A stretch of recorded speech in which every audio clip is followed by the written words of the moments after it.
The IRS recently installed a new chief of its criminal investigation branch, a 29-year veteran of the IRS. The agency's law enforcement wing is responsible for enforcing tax laws and aiding in federal financial crime investigations. For what his plans are, Federal News Network's Eric White checked in with Guy Ficco. I've been with the agency since July of 1995. So I started right out of school, started as what we call a student co-op, or essentially an paid intern. I started in the New York field office, was there for 14 years.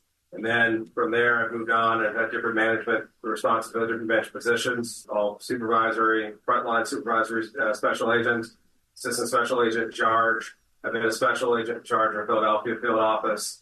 I ran our national undercover program for a year. About 9 or 10 months as a deputy director in our CI strategy section, which essentially is the section that manages the administrative side of people. So it's hiring and finance and training and stuff like that. I was the executive director of our operations, policy, and support section, which is the executive who oversees our asset forfeiture program, our undercover program, our narcotics and national security program. And then also became the global operations, which brought in the international components to that as well. And I was the executive over that before becoming deputy chief in 2022. And about 2 years later, here I am as the chief of the agency.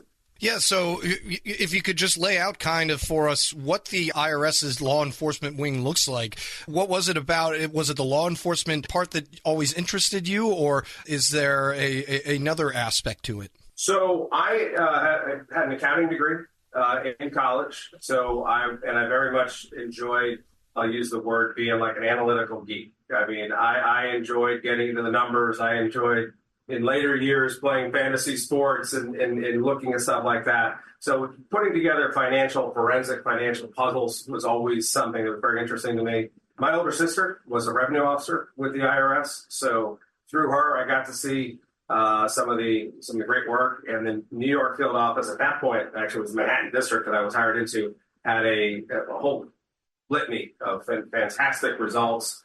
Seeing them work with other federal agencies, I think in much like a lot of aspiring law enforcement or wannabe law enforcement agents in this country, the FBI had a special place in my heart. But seeing them and then seeing IRS as really matching up to my skill sets became something that really seemed like a great match. And 29 years later, still learning more and more about this job and what the capabilities and the evolution. I will say that when I was hired in 1995, we had 3,500 special agents around the country. We had about 4,900 employees in criminal investigation.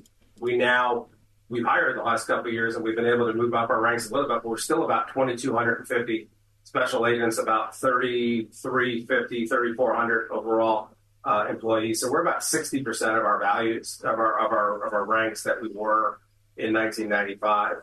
So seeing that and how we've had to evolve a little bit and be more selective in some of our case selections the last couple of years, and now with the hiring that we've been able to do that we anticipate doing over the next several years, I think that's going to afford us some opportunities to add value to other multi-agency and maybe even more international scope investigations. We're speaking with Guy Ficco. He is the recently appointed IRS criminal investigation chief. You know, over those years, you had mentioned some of those evolutions that have been made within the criminal investigation wing of IRS. Where do you all see yourselves as fitting in towards federal prosecutions of financial crimes? Obviously, you mentioned the FBI. They have a role to play, but what role do you all see yourselves playing? Yeah, well, I mentioned the FBI, and I should say the other large agencies, HSI and DEA and ATF and some of the large IGs. We all have very important roles to play, and we all have statutory authorities that is unique to others. From IRS, we are the only large federal agency that spends 100% of its time on financial investigations.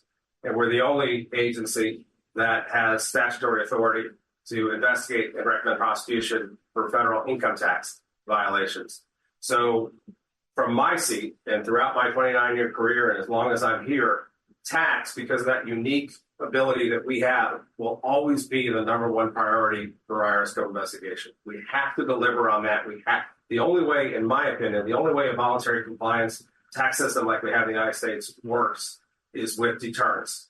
And criminal deterrence is in my belief, the most effective way to get that message out.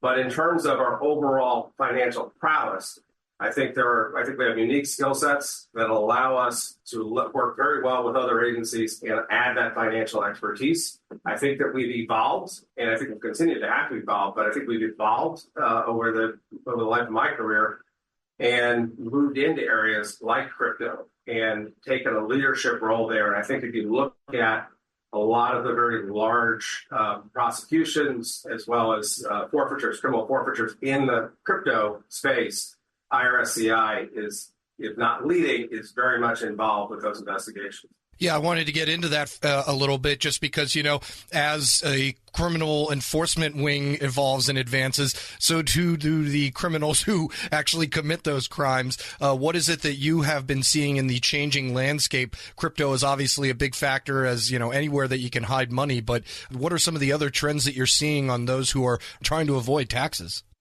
Well, Eric, I get asked that question that you asked in various forms a lot for several years now. And I think invariably my answer is it always involves the criminal ingenuity, the ingenuity and innovation of criminals. And when there are opportunities out there, and you saw it with COVID, you've seen it before with some healthcare and other when there's money out there and there's programs out there, people who are of the mindset to steal that money or to take advantage of the system are going to do so.